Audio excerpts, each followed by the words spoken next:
कि भौजी बोला आज कौनो तरह के बात के मना नहीं खे करेगा, ठीक बा? अच्छा बुझलू फागुन चढ़ल बा, ओहो बुझलू हई तोहर देवरा के मन बढ़ल बा, हमरो मन बढ़ल बा।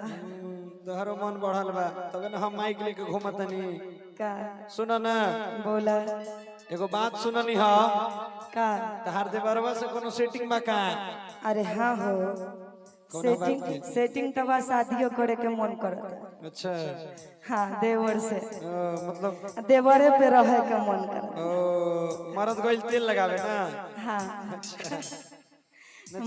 मर्द पसंद नहीं खे मरद पसंद नहीं खे। एक जने के हम वीडियो देखनी, हमरा एगो बात याद पड़ल है, एक मिनट भैया।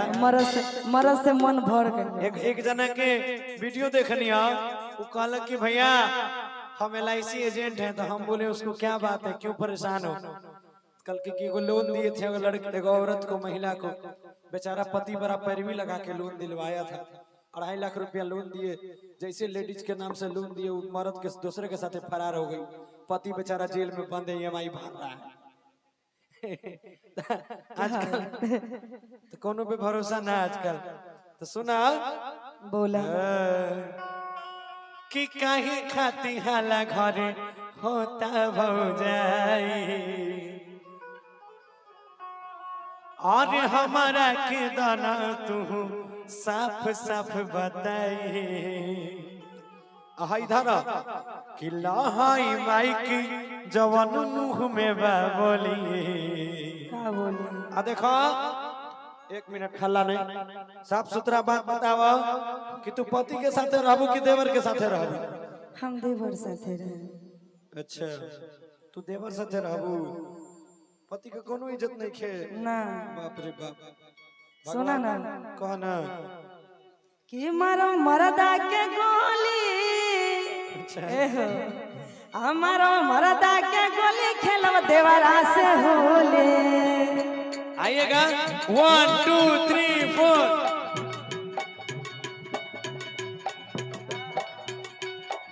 जवानी करे जय जय फागुन में खाता खोले।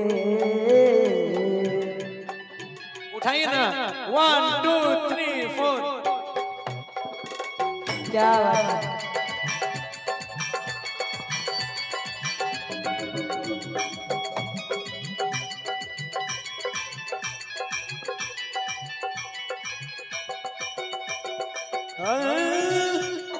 ए हो काहे खाती हाला घरे होता भौजाई, हमरा के दाना तू साफ साफ बताई। काहे खाती हाला घरे होता भौजाई, हमरा के दाना तू साफ साफ बताई। सुना लहाई माइक जवान मुंह में बा बोली। क्लियर कर आज एकदम इतना लोग हमके देखता, सबके सामने क्लियर कह दा कि तू हे पति के साथे रहबू कि हे देवर के साथे रहबू? हम देवर साथे रहे। बाप रे बाप। कि मारो मरदा के गोली, मारो मरदा के गोली खेलब देवरा से होले। जवानी करे जय जय फागुन में खाता खुले। एहो सुना मारो मरदा के गोली खेलब देवरा से होले। मारो मरदा के गोली खेलब देवरा से होले। देख के दर्द मर्द के मुआ बतारू हो, देख के दर्द मर्द के मुआ बतारू हो। भौजी कवन फागुआ खेला बतारू हो,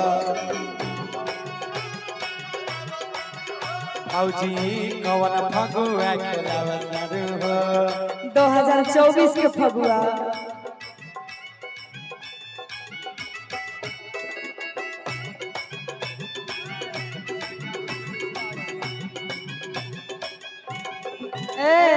कहा ना देवरे से ले हम सवार भतार ये होली के बाद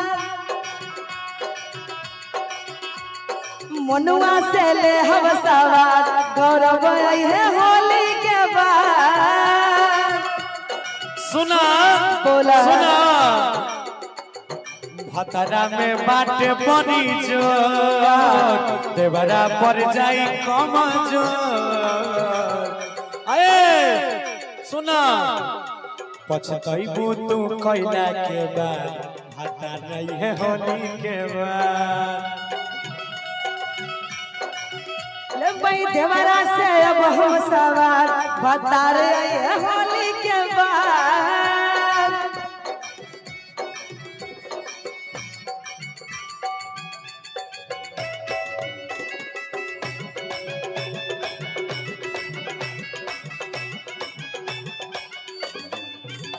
सुना हाय हाय काहे खिसियाई लबारू खोला आज राज हो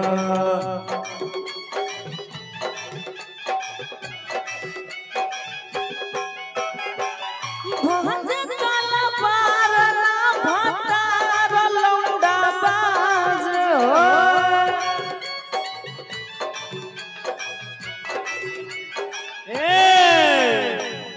काहे खिसियाई लबारू खोला आज राज हो भंज काला पार ना भतार लौंडा बाज अच्छा एक मिनट कहा कि कबो पिचुकारी से बनावे न रंगोली तार देवरा डिजाइनर हो का अरे हाँ हो अच्छा बहुत बढ़िया डिजाइन बड़ा बढ़िया डिजाइन करते हैं क्या क्या डिजाइन देख लीजिएगा तो दिमाग में फाइल हो जाएगा अच्छा हाँ एक जब गए थे ना इनके गांव में तो योगीपुर चौक पे लिखा हुआ था जो है लिखा हुआ था योगीपुर चौक में मोनू मोनू चोली साया टेलर ये डिजाइन करता है अच्छा सुना बोला अंतिम बेर कहता नहीं तारा से कि तू हमरा साफ साफ बता दो कि तू पति के साथे रहबो कि देवर के साथे रहबो हम एक बार बता देना हम देवर साथे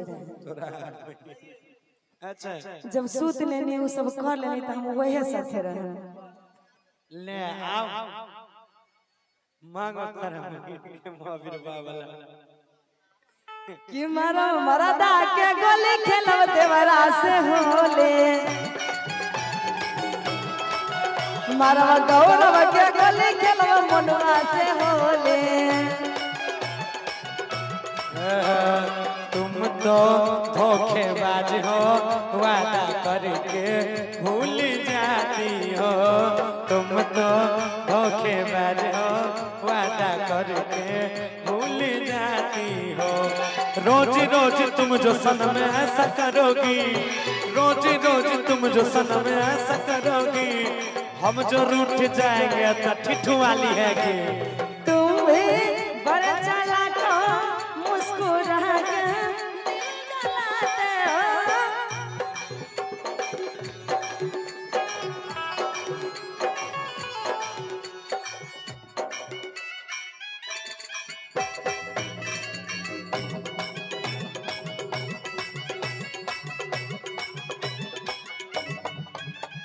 सुना नहीं हो हाय हाय हाय कांड तू बरांड कैलू गौआ जवार में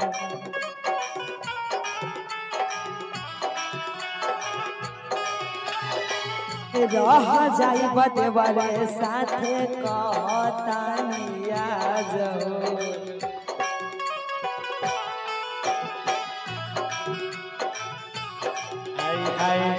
कांड तुम बरांड कैलू गौआ जवार में रह जाई बदेवरे साथे कहतानिया जो कि देखा गौरव आ देखा गौरव कुन दान लेके चलल बैठे टोली अरे भैया साइड हो जाइए आप। अच्छा हम इन्हीं के साथ रहेंगे। यानी हमारा जीवन बर्बाद हो गया ना तो सर खोज लीजिए ना आप, आपको बहुत मिल जाएगा। तब ना एगो पहला गीत सुनना रही है। डोंट टच माय भाभी। अच्छा भाभी, भाभी के नाम है तो सही नहीं तो भाभी के नाम है। सुनिए ना, अब से भाभी नहीं, अब वाइफ। डोंट टच माय बीबी। अच्छा कि गौरव सोना जीत लेके चलले अपन टोली। अंतिम बेर कहा, अंतिम बेर एकदम साफ सुथरा बात बता दिल से। तू पति के साथ रहबू हे चिमकाना देवर के संगे रहबू। हम बता देना हम देवर साथे रहे। तोरा बहिन के ले कि मारो मरदा के गोली खेलब देवरा से होले। मारो मरदा के गोली खेलब देवरा से होले। अरे काहे खाती हाला घरे होता भौजाई। हमरा के दोनों तू साफ साफ बताई। काहे खाती हाला घरे होता भौजाई। हमरा के दोनों तू साफ साफ बताई। ए अरे ली हाई माइक जवान मुंह में बोली। बोला तुम जो है हस्बैंड के साथ रहना चाहती हो या फटे हुए बैंड के साथ रहना चाहती हो? आपको चाहे जो लगे हम देवर साथे रहेंगे। अच्छा ये मारो मरदा के गोली खेलब देवरा से होले। मारो मरदा के गोली खेलब देवरा से होले। मारो मरदा के गोली खेलब देवरा से होले। मारो मरदा के गोली खेलब देवरा से होले। मारो मरदा के गोली खेलब देवरा से होले।